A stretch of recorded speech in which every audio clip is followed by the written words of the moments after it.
Halo semuanya, pada kesempatan ini kita akan bersama-sama mendalami bagaimana kita mengisahkan kembali kisah kitab suci kepada anak-anak. Topik ini diberikan mengingat bahwa pewartaan kepada anak-anak merupakan suatu hal yang penting. Dan kita tahu bahwa iman Kristiani itu adalah iman yang berdasarkan pada kitab suci. Pewahyuan Allah dalam kitab suci menjadi sesuatu yang pokok dan penting. Gereja mengajarkan bahwa kitab suci itu harus diwartakan, harus diajarkan, harus dibaca, harus diterima, harus direnungkan sebagai bagian kehidupan kita yang mengarahkan pemikiran kita, mengarahkan tindak tanduk kita, mengarahkan juga segala hal yang kita buat dalam kehidupan sehari-hari. Memang tidak mudah bagaimana kita menyajikan kitab suci kepada anak-anak. Kepada orang dewasa saja susah, apalagi kepada anak-anak. Tetapi kita harus ingat, Tuhan memberikan karunia kepada kita supaya pewartaan kitab suci bisa dilakukan juga kepada anak-anak dengan cerita, dengan drama, dengan menghafalkan ayat kitab suci, dan juga bisa melalui film-film tentang tokoh-tokoh kitab suci, bahkan juga bisa dengan lagu-lagu. Semua itu bisa kita pakai untuk membantu anak-anak atau orang dewasa atau siapapun juga agar mereka semakin mengenal isi kitab suci, terutama kabar gembira itu sendiri, yakni Yesus Kristus. Nah, secara khusus pada bagian ini kita akan belajar bagaimana kita para pendamping, para pembina-bina iman anak, bina remaja, atau juga yang biasa memberikan pembinaan iman kepada kelompok dewasa atau fasilitator dalam pertemuan-pertemuan untuk belajar menyajikan kitab suci dengan cara yang unik dan khas. Mengisahkan kembali kisah kitab suci bukan berarti kita mengganti cerita kitab suci. Tidak. Tetapi kita sadar bahwa kitab suci itu ditulis dari masa-masa jauh sebelum kita, ribuan tahun yang lalu, di mana ada perbedaan lingkungan. Ingat, Indonesia dan daerah Tanah Suci, Israel sana, lingkungannya sangat berbeda. Indonesia daerah tropis, sana daerah padang gurun. Lalu lingkungan kehidupan juga berbeda. Di sini masyarakatnya multi etnis, di sana etnisnya jelas adalah 12 suku. Lalu juga bahasanya berbeda, penyebutan nama juga berbeda. Jadi kita sekarang akan mencoba mendalami secara lebih detail tahap demi tahap bagaimana mengisahkan kembali kisah kitab suci. Dalam mengisahkan ini kita akan menghadirkan kisah kitab suci dengan menambahkan kata-kata, memakai bahasa yang lebih dekat dengan audiens kita. Kemudian kita akan memberi penjelasan-penjelasan entah mengenai tempat, situasi, atau karakter. Dan juga kita akan memberi penegasan tentang pesan yang akan kita ulang beberapa kali dalam kisah itu. Tahap pertama yang akan kita buat adalah memilih perikop, memilih teks. Saya menganjurkan untuk pembinaan bina iman anak, kita memilih perikop yang mengandung kisah atau cerita. Misalnya Yesus memilih 12 rasul, atau Yesus memberi makan. Intinya ada jalan ceritanya, bukan melulu duduk dan pengajaran. Ya, supaya dunia imajinasi bisa dibangun di sana. Kemudian setelah memilih perikop, kita akan mengolah teks. Itu tahap yang kedua, mengolah teks. Dalam mengolah teks kita perlu membaca berkali-kali kisah itu. Supaya apa? Supaya kita tidak salah paham tentang teks. Supaya kita terbiasa dengan jalan cerita perikop itu. Supaya kita hafal juga tokoh-tokoh yang ada di situ. Supaya kita spontan di luar kepala tahu kisahnya. Setelah kita menguasai perikop tadi, seperti kalau kita membaca cerita berkali-kali akhirnya kita bisa, Marilah sekarang kita menentukan pesan yang hendak disampaikan. Pilihlah pesan yang mudah, tidak usah yang berat-berat. Intinya disesuaikan dengan dunia audiens kita dan tentu yang cocok dengan mereka.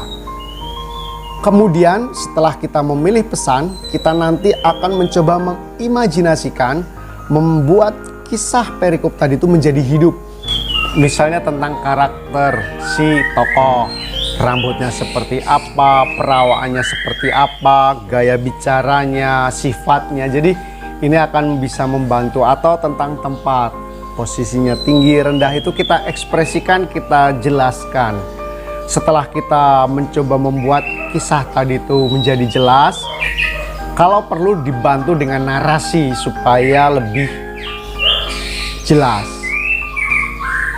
Setelah semua itu selesai, disusun ulang lagi, dirapikan lagi kisah itu sehingga alur dan pesannya masuk di dalamnya. Nah, bagian yang terakhir adalah finishing. Kita mengedit, kita pisahkan mana yang narator, mana yang tokoh A, tokoh B, tokoh C. Jadi seperti sebuah skenario, jelas ditulis sehingga siapapun yang membawanya bisa mengaplikasikan kisah tadi. Untuk lebih jelas, mari kita lihat contoh berikut ini. Kita akan memilih kisah dari Injil Markus bab 4 ayat 35 sampai 41. Mari kita baca bersama-sama perikop ini. Pada hari itu, waktu hari sudah petang, Yesus berkata kepada mereka, "Marilah kita bertolak ke seberang." Mereka meninggalkan orang banyak itu, lalu bertolak dan membawa Yesus beserta dengan mereka dalam perahu di mana Yesus telah duduk, dan perahu-perahu lain juga menyertai dia. Lalu mengamuklah taufan yang sangat dahsyat dan ombak menyembur masuk ke dalam perahu, sehingga perahu itu mulai penuh dengan air. Pada waktu itu Yesus sedang tidur di buritan di sebuah tilam. Maka murid-muridnya membangunkan dia dan berkata kepadanya, "Guru, engkau tidak peduli kalau kita binasa?" Ia pun bangun menghardik angin itu dan berkata kepada danau itu, "Diam, tenanglah." Lalu angin itu reda dan danau itu menjadi teduh sekali. Lalu Yesus berkata kepada mereka, "Mengapa kamu begitu takut? Mengapa kamu tidak percaya?" Mereka menjadi sangat takut dan berkata seorang kepada yang lain, "Siapa gerangan orang ini sehingga angin dan danau pun taat kepadanya?" Tahap pertama setelah kita membaca ini, baik kita baca beberapa kali lagi sehingga kita tahu ini adalah kisah Yesus yang habis mengajar naik ke dalam perahu. Di situ ada banyak perahu tapi Yesus milih satu perahu.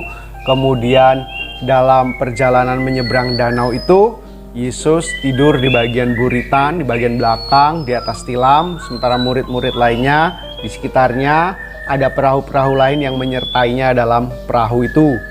Lalu di tengah danau ada ombak dan taufan. Panik.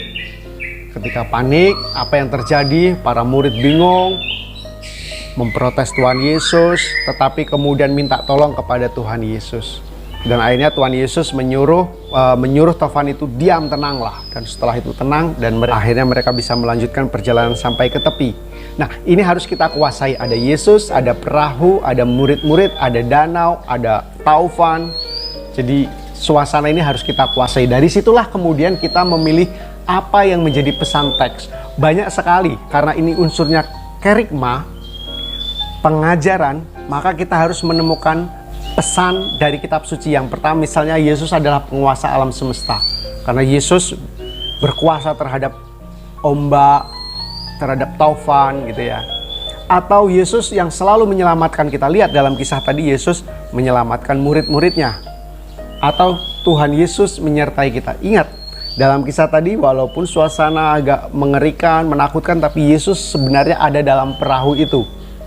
Atau Yesus adalah pemenang atas bahaya. Yesus kemudian menang atas taufan yang menakutkan tadi. Jadi kita pilih pesan mana yang tidak kita sampaikan.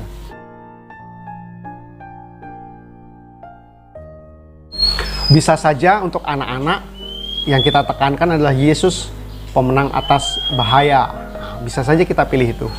Lalu selain nilai kerigma, nilai pengajaran, kita juga ingin menyampaikan apa kepada anak-anak. Pesan dari kitab suci tadi pasti ada juga yang berguna untuk anak-anak. Misalnya kita ingin menyampaikan dengan kisah tadi supaya anak-anak menjadi pemberani, bukan penakut. Anak-anak menjadi percaya pada Tuhan Yesus, bukan kepada tahayul, kepada magic gitu ya. Dan anak-anak menjadi pribadi-pribadi yang tenang, bukan pribadi yang mudah panik gitu. Nah, kita pilih yang mana yang mau kita sampaikan. Tidak usah semua, satu saja cukup. Setelah itu, kita mengimajinasikan suasana dalam perikop tadi. Suasana petang, danau, kemudian perahu yang sederhana seperti apa, kemudian ombak yang ganas seperti apa, suasana ketakutan dan cemas para muridnya itu seperti apa, bagaimana Yesus bertindak, penampilannya gimana, bagaimana alam yang tadinya menakutkan, tofan yang dahsyat akhirnya tenang. Jadi itu kita imajinasikan, lalu kita ungkapkan dalam kalimat-kalimat yang kita tuliskan, semacam skrip atau skenario. Begitu ya, bisa dibayangkan ya. Nah, sekarang saya akan memberi contoh bagaimana kisah tadi itu kalau kita sudah imajinasikan dan sudah mendapat pesannya, itu ditampilkan dalam sebuah kisah. Saya akan membacakannya dan perhatikan di bagian yang bold hitam, yang tebal, itu berarti kalimat inti dari perikop. Sementara yang tidak saya bold, itu berarti tambahan deskripsi yang membantu untuk menjelaskan isi kitab suci. Pada hari itu, waktu hari sudah petang, cahaya bulan tidak terlalu terang untuk menerangi malam. Ini membuat orang tidak dapat melihat dengan jelas keadaan danau. Sementara angin di sekitar danau itu berhembus cukup kencang. Yesus bersama para muridnya dan banyak orang berada di sekitar danau. Di tepian danau itu terdapat banyak perahu nelayan yang ditambatkan. Yesus memilih salah satu perahu dan bersama dengan para muridnya naik ke perahu. Yesus berkata kepada mereka, "Marilah kita bertolak ke seberang." Jawab para murid, "Mari Tuhan."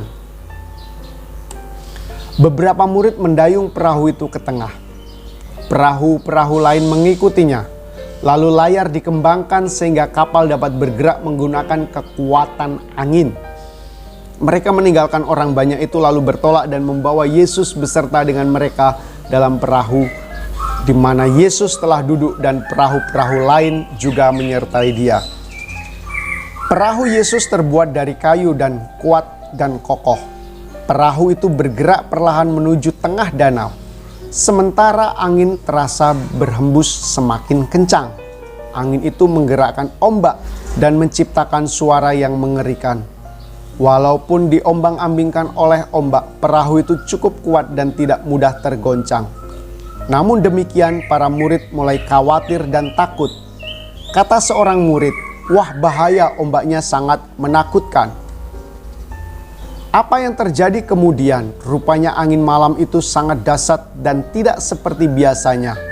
Lalu mengamuklah taufan yang sangat dahsyat dan ombak menyembur masuk ke dalam perahu, sehingga perahu itu mulai penuh dengan air. Perahu itu tergoncang ke kanan dan ke kiri mengikuti gerakan ombak yang dahsyat. Walau beberapa murid adalah nelayan, namun mereka ketakutan juga. Semua penumpang berteriak-teriak cemas, "Tolong cepat ambil tong itu untuk membuang isi air di perahu," seru salah seorang murid. Beberapa penumpang mulai membuangi air dari perahu ke danau. Mereka sangat sibuk dan saling berteriak. Pada waktu itu Yesus sedang tidur di buritan di sebuah tilam. Yesus sangat kelelahan karena seharian telah mengajar, berkhotbah, dan menyembuhkan banyak orang sakit.